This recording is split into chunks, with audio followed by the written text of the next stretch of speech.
Hey, good evening. Tonight we're going to be talking about clouds of destruction. And welcome to Everyday Talk 24/7 on this Monday, July 7th. Kind of a sad, overwhelming weekend in Texas, where at least 100 people lost their lives, probably more, in this flash flooding.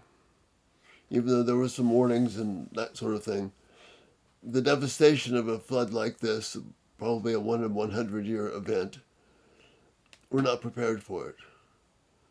And certainly not prepared for the loss of life, especially when you're talking about children. So what do we do with this as Christians?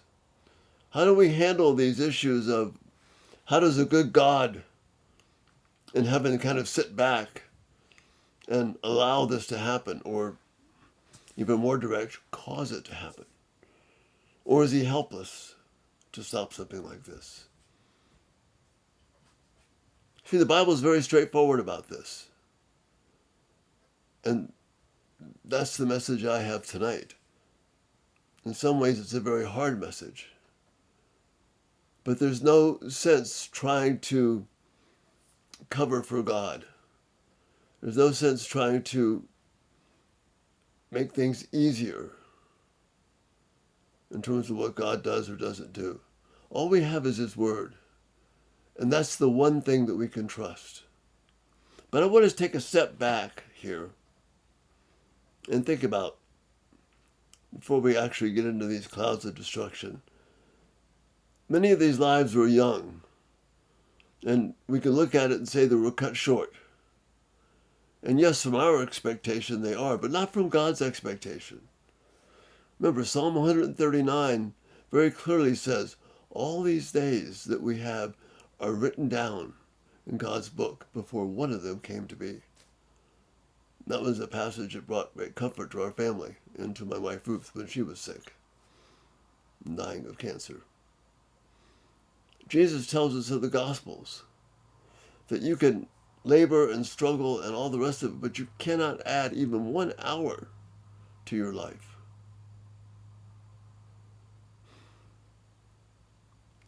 God is the one who determines how long we'll live. Remember in Acts 17, Paul tells these very wise men that God is the one who gives us our next breath. We're not dependent upon Him. So we're not entitled. I'm not entitled to finish this video. That's all up to God and His purpose and His planning. I have a very good friend who this weekend was very close to dying from a heart issue. But the Lord kept him. But these other folks in Texas, and people you may know over the weekend who died, they didn't survive. But it wasn't because God was powerless. It wasn't because God is random. He has a purpose. He has a plan for us. That's why issues of heaven and being right with God, coming before Him, are so vitally important. Not to put these things off, but to deal with God now, because He is the Lord of heaven and earth, and He is the one who is the master of our lives and determines how long we will live, how long we will breathe. So that's kind of a backdrop. Notice in Job 37, passage which I reference frequently. The stormy winds, Job 37, beginning with verse 9, the stormy wind comes from its chamber, and the driving winds bring the cold. God's breath sends the ice, freezing wide expanses of water. He loads the clouds with moisture, and they flash with His lightning. The clouds churn about at His direction. They do whatever He commands throughout the earth. He makes these things happen, either to punish people or to show His unfailing love. And then the writer of Job says, Job, pay attention and consider the wonderful miracles of God. You see, some of those who died this weekend, they're with the Lord now. So it becomes a miracle of wonder for them. Tragedy for us, but wonder for them. These clouds of destruction, they're not happenstance. This is what Job makes very clear here. He said, these clouds churn in his direction. They do whatever he commands throughout the earth. He makes these things happen, either to punish people or to show his unfailing love. And we don't know how he shows his unfailing love. We know to those who love him and care for him, he showed his unfailing love to them. Other people, these were clouds of destruction. That's what we have to realize. The clouds of destruction are from God.